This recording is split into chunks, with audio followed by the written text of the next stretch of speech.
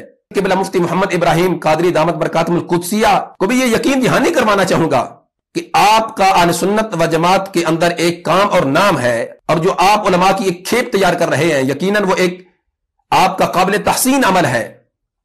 ہم آپ کے ہر اس کردار پہ جو کہ مسلک کی خاطر آپ ادا کر رہے ہیں، ہم آپ کے شانہ بشانہ کھڑے ہیں، اور اس موقع پہ میں وہاں کی انتظامیہ کو بھی یہ کہنا چاہوں گا کہ اس شخص پہ نقص عمل کے تحت قانونی کارروائی کی جائے۔ اور رہا اس کا یہ کہنا اور اس کے ان حواریوں کا یہ کہنا، جی ہمارے استاد صاحب نے، ہمارے مفتی صاحب نے قبلہ امام جلال زید شرف وہ کے خلاف فتویٰ دیا تھا تو انہوں نے یہ سارا کام کروایا ہے، ہم تجھ جیسے کو منہ میں نہیں لگانا چاہتے۔ تیری وقت کیا ہے، تیری قابلیت و صلاحیت کیا ہے؟ 2 فروری تو بھول گیا ہے کہ 2 فروری کا سارا دن تو منہ چھپاتا رہا، اور مجھ جیسے طالب علم اور مجھ جیسے امام جلال زید شرف وہ کے ادنا سا خادم کے سامنے تو نہ بیٹھ سکا۔ تیری ویلیو کیا ہے، تیری حیثیت کیا ہے، اور تیری علمی قابلیت و صلاحیت کیا ہے؟ ہم تو تجھے گھاس میں نہیں ڈالتے۔ 2 فروری کے بعد میں نے تجھے منہ ہی نہیں لگایا، مجھے پتا چل گیا تھا کہ تیرے اندر قابلیت و صلاحیت کیا ہے۔ دعویٰ ایک طرف یہ بھی کرتا ہے کہ میں اتنے سالوں سے حدیث پڑھا رہا ہوں، کیا تجھے سرکار کا وہ فرمان یاد نہیں ہے؟ مسلم شریف اٹھا کے دیکھنا، حالت جنگ میں بھی سرکار نے وعدہ پورا کیا تھا، تو نے تو حالت جنگ دور کی بات ہے، تو نے تو جنگ کی حالت بنا دی ہے وعدہ توڑ کر۔ یہ جو جنگ کی حالت بنی، جو تشدد ہوا حضرت قبلہ مفتی صاحب دامت برکاتہم القدسیہ کے تلامذہ پر، یہ تو نے کیا ہے اور تیرے طالب علموں نے کیا ہے، اور پوری اہل سنت اب جان چکی ہے، تیرے جو مذموم مقاصد ہیں ان سے آگاہ ہو چکی ہے اور ان سے باخبر ہو چکی ہے۔ اب تو ان دنوں کا انتظار کر کہ جب تو بہر نکلے گا، عوام اہل سنت کا سامنا کرے گا اور تجھے جوتے پڑیں گے۔ آج نہ تجھے سادات کا کوئی لحاظ رہا، نہ ہی آل رسول کا کوئی ادب اور تعظیم کا کوئی پاس رہا۔ کہاں گیا وہ تیرا درس؟ ہم آل ادب ہیں، ہم سادات کا ادب کرتے ہیں، کیا یہ سادات نہیں ہے معاذ اللہ؟ پیر سید محسن حسین شاہ بخاری سید نہیں ہے؟